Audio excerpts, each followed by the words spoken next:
Hari ini, kita akan belajar mengenai pasar input dan pasar output. Apa sih pasar input dan pasar output itu?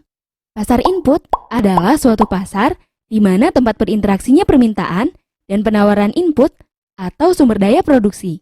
Misalnya, pasar sumber daya alam, modal, tenaga kerja, dan pasar kewirausahaan. Nah, sedangkan pasar output adalah pasar yang memperjualbelikan barang dan jasa yang merupakan output atau hasil dari kegiatan produksi.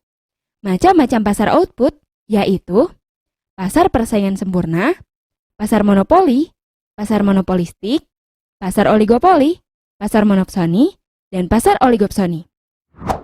Pasar input dibagi menjadi beberapa jenis, yaitu yang pertama, pasar faktor produksi sumber daya alam atau tanah.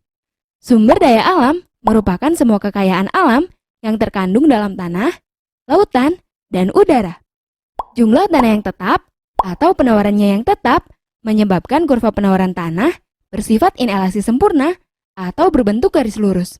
Sedangkan permintaan akan tanah terus bertambah sehingga harga tanah akan semakin meningkat.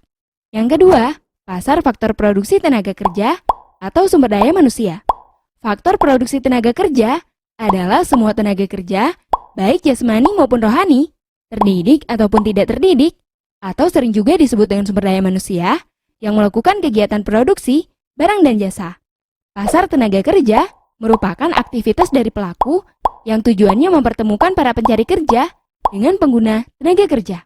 Yang ketiga, pasar faktor produksi modal.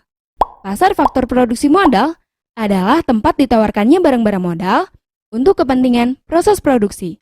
Pengertian barang modal tidak hanya berupa mesin-mesin ataupun peralatan saja, tetapi juga modal uang yang merupakan dana untuk membeli barang-barang modal.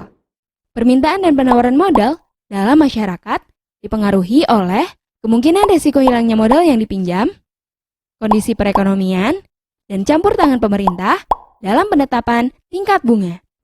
Yang keempat, pasar faktor produksi pengusaha atau kewirausahaan. Faktor produksi pengusaha merupakan orang-orang yang berjiwa wira swasta atau mempunyai kecakapan dalam tata laksana perusahaan. Pengusaha mempunyai peranan yang sangat menentukan, seperti mengorganisasi faktor produksi alam, tenaga kerja, dan modal untuk mendapatkan hasil yang maksimal. Nah, itulah pembahasan mengenai pasar input dan pasar output. Jangan sampai tertukar lagi ya.